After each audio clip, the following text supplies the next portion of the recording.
wrapping a thread or a string around something. The example was for a shamisen. You know, I hope that's how it's spelled or how it's pronounced, shamisen, shamisen. Um, but yeah, I mean, the approach that you're going to want to take here is exactly what I did with my water well. Okay, so with the rope on my water well, you're going to want to create. Let me isolate this guy. You're going to want to create a helix. Unitize the texture of that helix, so you take a look at the UVs for this guy, we get just a long straight line.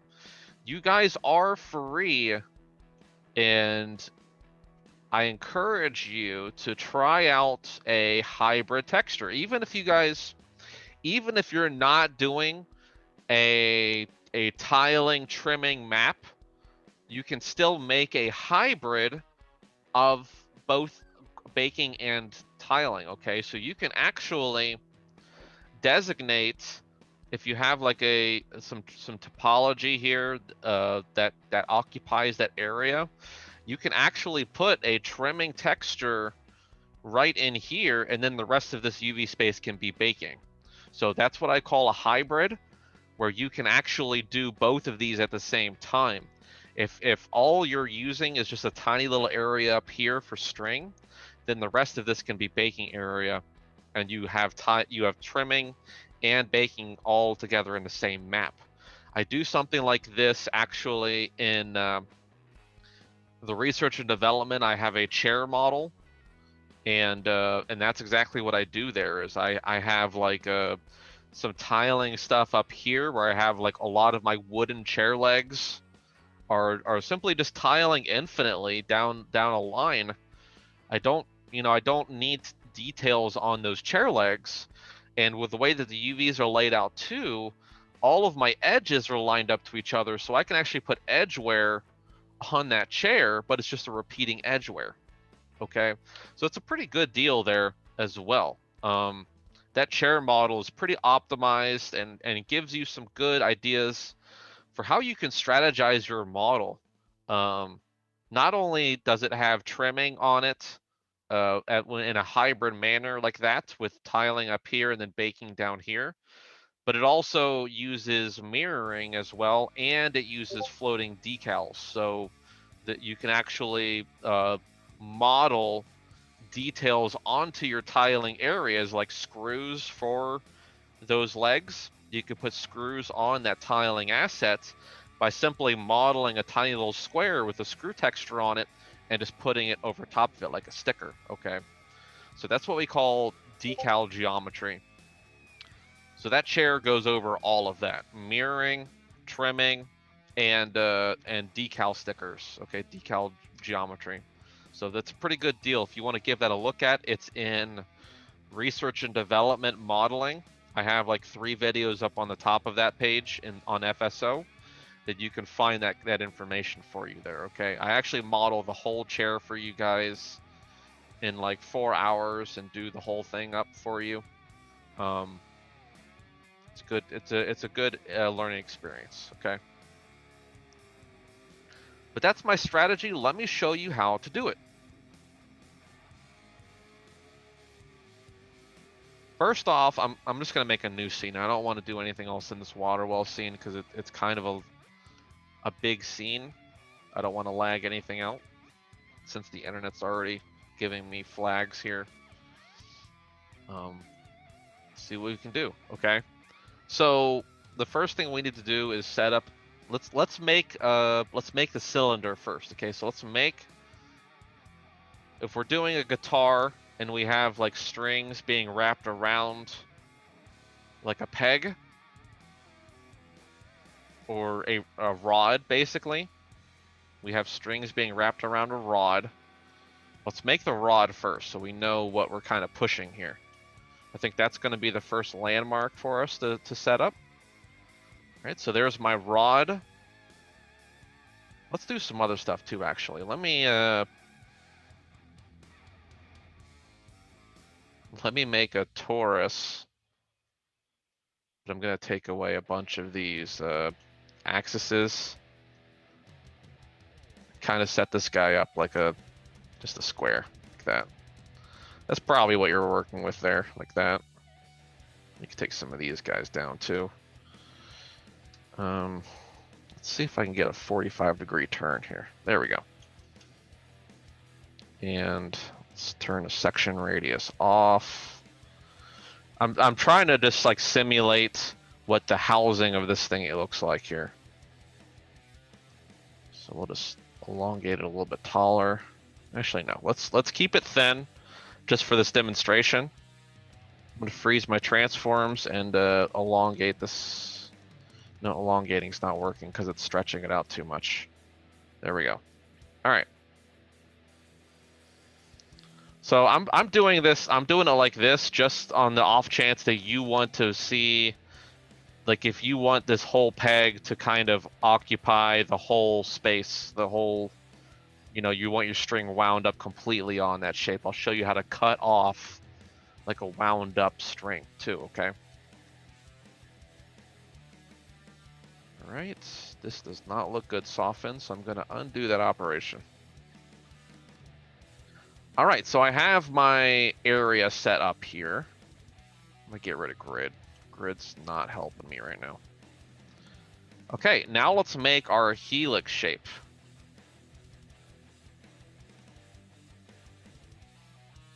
Scale it up so I can see what's going on. I'm holding J to like snap my rotation. Okay.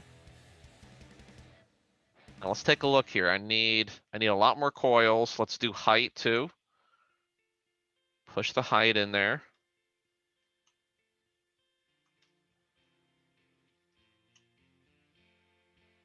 And I probably need to adjust radius as well. So hold control if you want this thing to run smoother on you. Just like this. Okay. Let's go for width as well.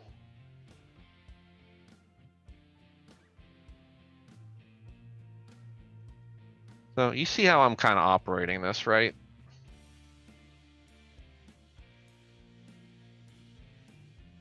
Let me know if I'm going too fast for anybody. Actually, what I'm going to do here is I'm going to lower how many coils we have.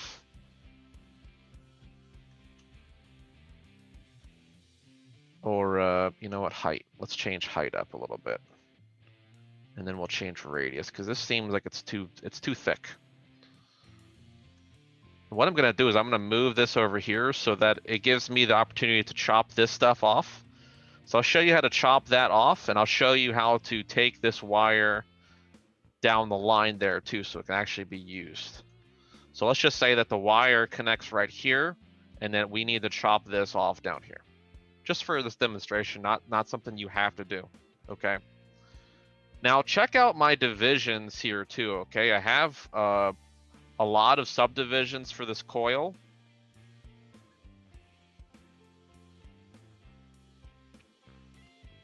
Take a look though, like as I'm adjusting the subdivisions, you'll see that my lines are lining up here still though. So that's great. I love that. That's what we need. We need these guys to still be able to line up, but I can reduce my subdivisions down so it's not so dense. Okay.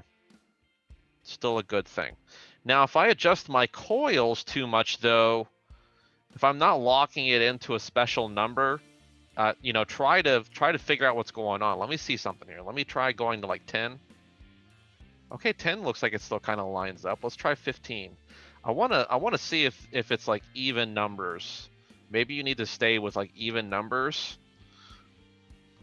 Because if you're like reducing down to decimals, then you see that the stuff's not lining up perfectly. Let's try odd numbers too. Let me try that. I want to test this a little bit. Okay, so even odd numbers actually look like they're lining up okay. 15. Yeah. So just make sure that your coil goes to a full number. and your geometry will line up, and that's going to be important to have the geometry lined up there. Okay. All right, I think I'm satisfied with what this guy looks like, and I can kind of start working on it now. Okay. The first thing I'm going to do, actually, I just want these guys to be a little bit closer to each other. So I'm going to adjust the width. No, it's not width, it's height. It's just the height a little bit so that we're getting those vertices right next to each other. Because actually what I'm going to do next is I'm going to isolate this guy out. I'm going to come in here and just go to vertice snaps, merge vertice, and just kind of drag it out. At some point, you probably are going to see it locked out like that, and that's going to be a good thing.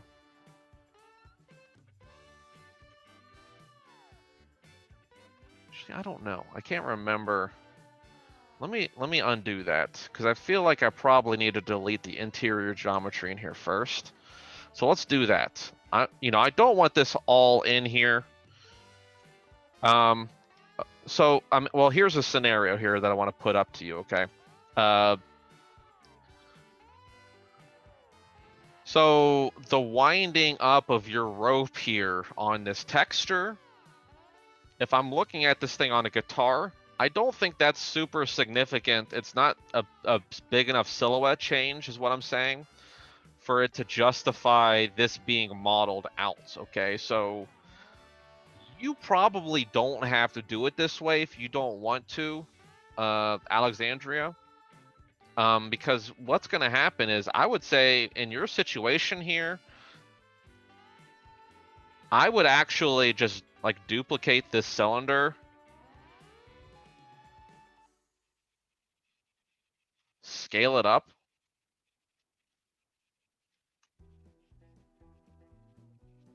Come on, grab everything. And just like let this guy bake on for the game res, okay? Just let it bake on as a normal map. Kind of put it like right there for the game res, and just let these details bake on. You can have the silhouette there, that little silhouette change, so it looks like there's actually some volume change there. But I would just bake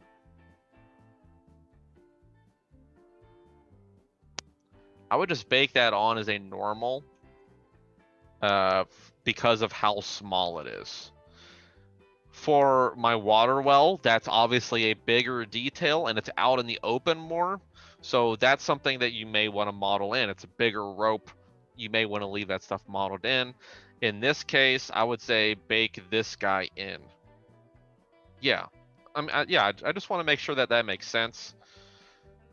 I'm going to show you guys how to collapse this stuff, get this stuff out of here on the off chance that you want that to be a game res thing, because I'm just optimizing this for game res. It doesn't matter how much high res geometry is on this model, okay? That is not something that I'm worried about. Let me delete this edge here, these faces. I don't want these faces here anymore. But yeah, the high res, it doesn't matter how much geometry is on the high res, because it's not hurting the model. The high res just bakes in. Okay. So what I'm doing here now is I'm hitting detach component for that edge loop, and I want to detach component for this edge loop too. Excuse me. So what I did there was I just grabbed those two edge loops and I pulled that out of there. Okay? That's the interior for my rope there. Pretty cool. All I needed was two edge loops, right? If you want to leave some of this stuff in here, you can. Maybe if your stuff is wound so tight in there that you may want to do something along the lines of this, where we like take it in.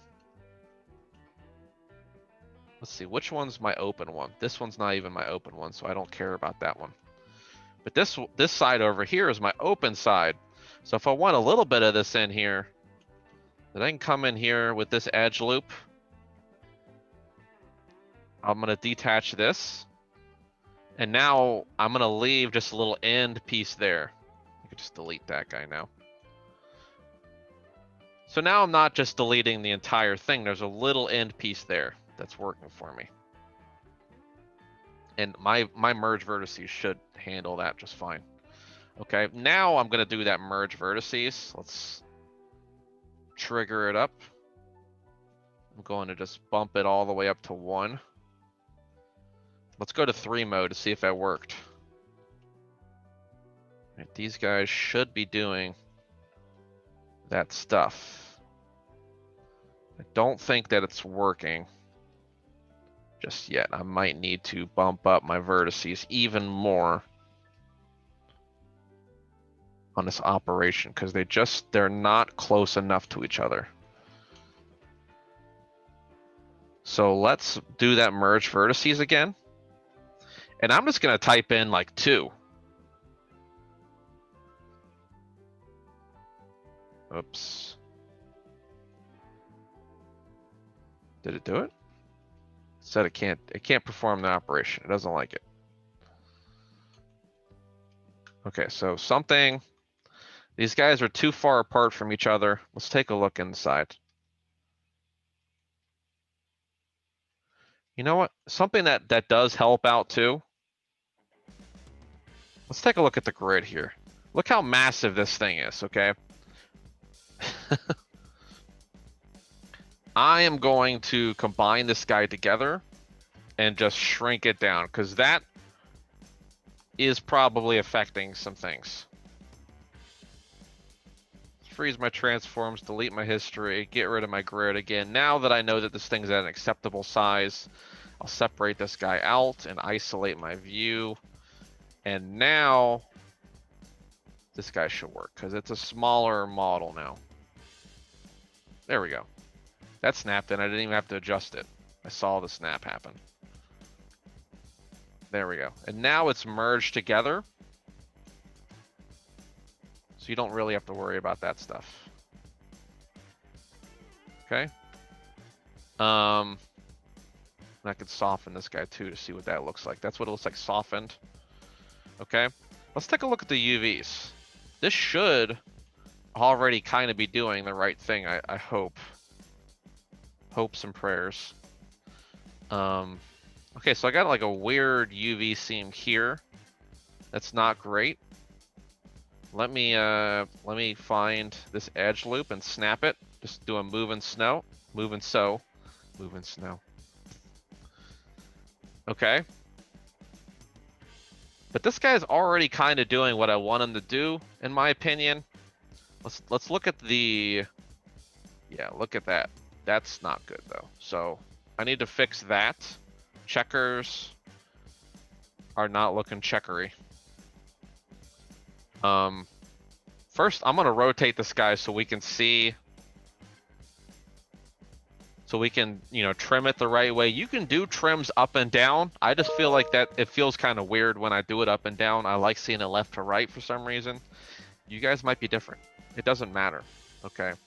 You can trim things up and down if you want to. If that's how your UVs lay out and you have like some extra space over here, do a trim, okay? But I'm gonna scale this guy out now. You see my checkers starting to take shape now. And now we're getting somewhere. Okay, let me turn this off so you can see what my UVs are going to look like with this thing. Okay. And that might be really big. That might be a lot of space for you. And that's like, okay, well, that's too much space for a tiling map. Let's change that. Okay, you can change that still. You can scale it down now. Scale it down smaller. And then push it up to the top and be like, okay, well, that's where I want my tiling to be. That looks like a good amount of space for guitar string. It's still tiling quite a lot.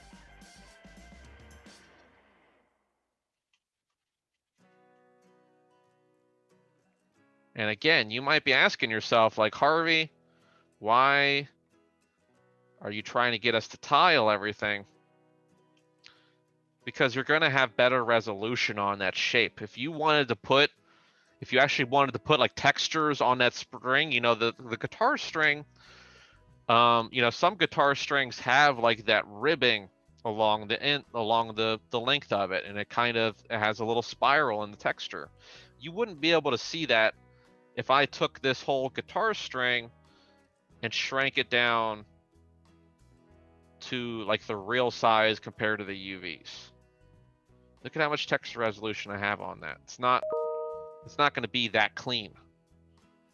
But I can tile it and put a tiling texture here that repeats that detail over and over again, and then it'll be a higher resolution for that area and save me some UV space probably too. Okay. All right, so that's that. Let's chop this guy off here too. I said that I was gonna do that.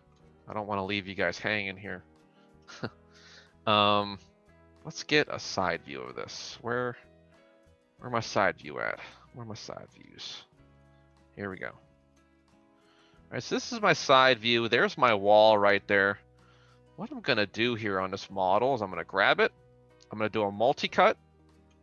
If you do a multi-cut off of the model, it becomes like a ninja slicer. It becomes like a fruit ninja slicer thing. Okay. So I'm gonna do this, like that there. And I'm just gonna, I clicked from edge to edge there to get a nice straight line. Let's see if this worked. I don't know, because it looked like I clicked onto a vertex there. I'm gonna go to isolate again. There we go. So you see I have this extra vertex here now, or this extra edge. I can double click on that whole edge, and I can do a detach component, and now shing, sliced. Okay, push you out of here. And now this guy is getting cut off right there at that edge. This would also, you know, happen. This would be the case if you guys wanted to do a handle wrap for something. Like if you were modeling an axe and you have a handle wrap that kind of ends abruptly, you can squish it in by cutting it off like that. You guys delete this edge loop in the middle and it automatically becomes a handle wrap that's got like some squared off leather look to it instead. That's how you would do a handle wrap for like an axe. And you could bake it in there too if you wanted to. I'm gonna undo that because I want this guy to be nice and cylindrical.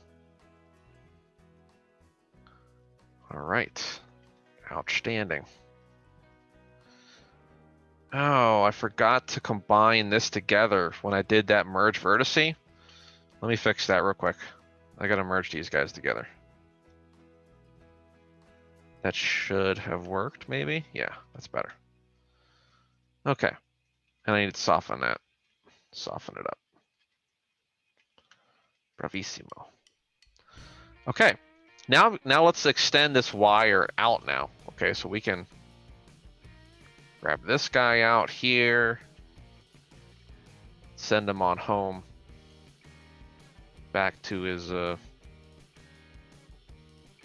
parents. Okay, we can put a little angle on him too if they kind of meet at a different distance there.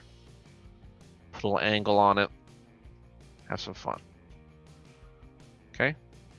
And this guy's, you know, these guys are usually. Let me delete this. We don't need this guy anymore.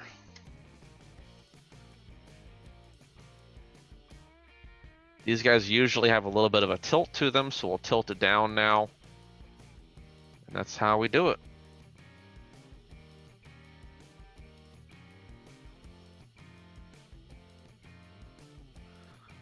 Play it smart and UV these things out. Here, let me undo this operation real quick. UV these guys out and get it all planned.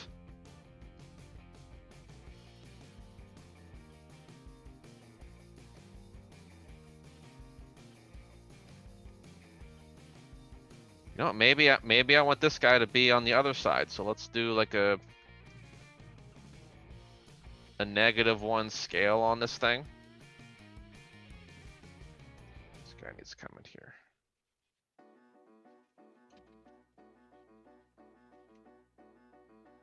There we go.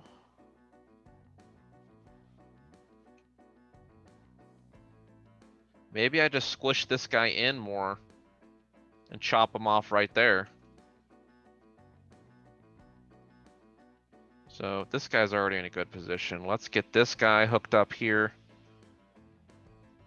Let's get them all connecting in like the same spot so they're kind of lined up with each other evenly wherever that bridge meets up.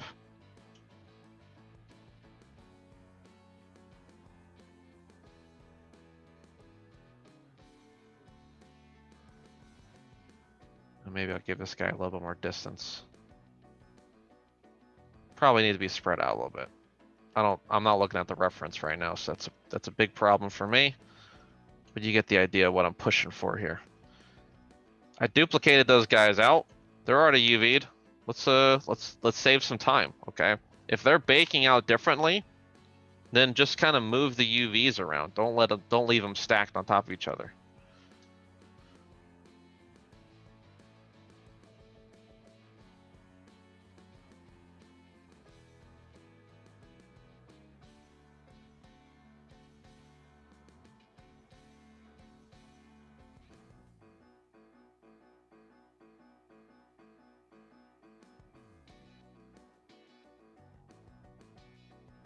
Go into world mode now.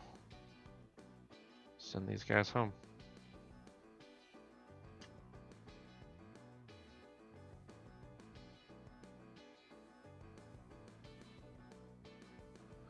All right.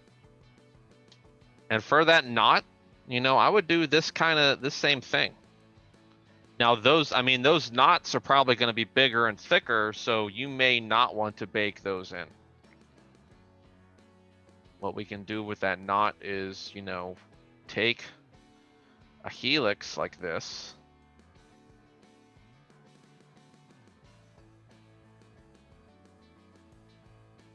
We don't need this. Detach this guy.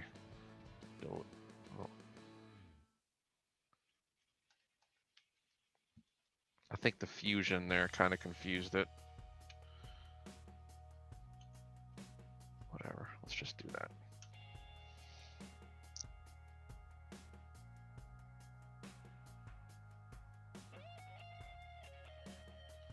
Okay, but these guys have like, excuse me, 3 loops in them. So let's do that. Let's get 3 loops out of this guy. Let's find like an ending point to this thing.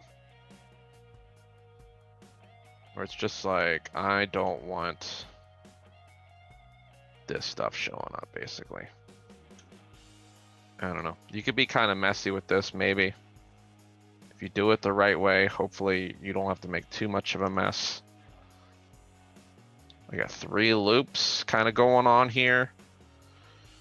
Let's delete some vertices here just to kind of triangulate that out.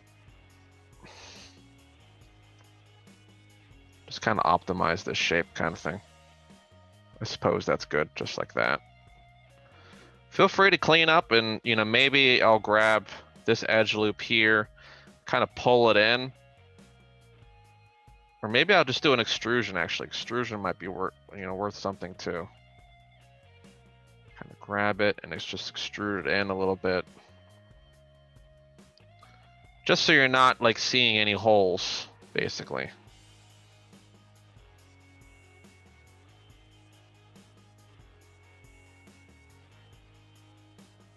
So now I have like my little 3 knot shape right there.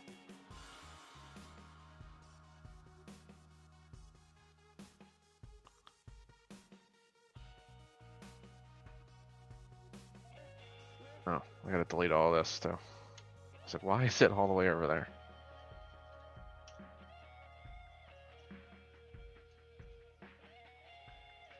Center pivot. I'll do a little rotation here for like 90 degrees. Rotate it around this way a little bit too. just kind of squish. These guys probably both have to like do a little bit of this probably. Maybe a little bit of elongation.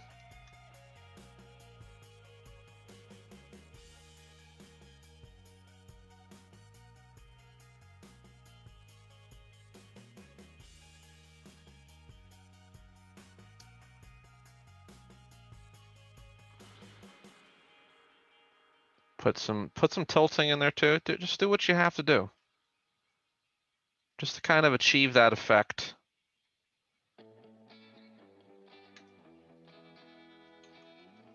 This guy's gonna need the same treatment over here.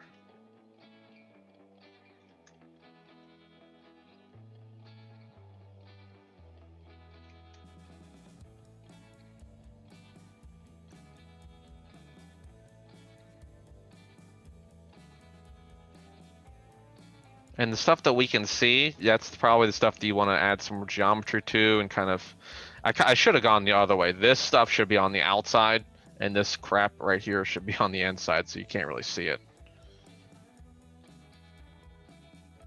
We're learning from our mistakes, slowly but surely.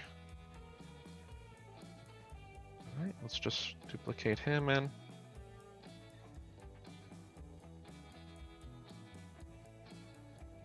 See, because if I rotate him this way, then we're gonna get the good looking knot on the outside. That's what we want to push. Good looking knots. A little bit of rotation. Push this guy back a little bit. You know, your knot's probably going to have an emphasis on one side. So we're obviously not going to see these knots from the backside very much because it's going to be pushed up against the base of that shamisen. So you get that little knot formation there of the kind of knots shooting out, and then you pull, make little torus loops in here. This is definitely one of those kind of organic shapes that there's no need to kind of model it out the way that it's supposed to, because it's you know, it's wrapping rope. That's too much. There's too much going on with that. So, you know, I do have some exceptions to some of that stuff. Bring the height down. Kind of, you know, try to match the size. Do a little bit of scaling. You start working on those loops kind of coming out too. You know, maybe you need to kind of do like a little soft select. Let me get my brush size down. The things are always so massive when you load up. There we go. Brush size. Just kind of pull it in now a little bit. Little tiny pinch. Just so it looks like it's deforming. You can rotate this guy too a little bit. Make it look good. Just observe the reference and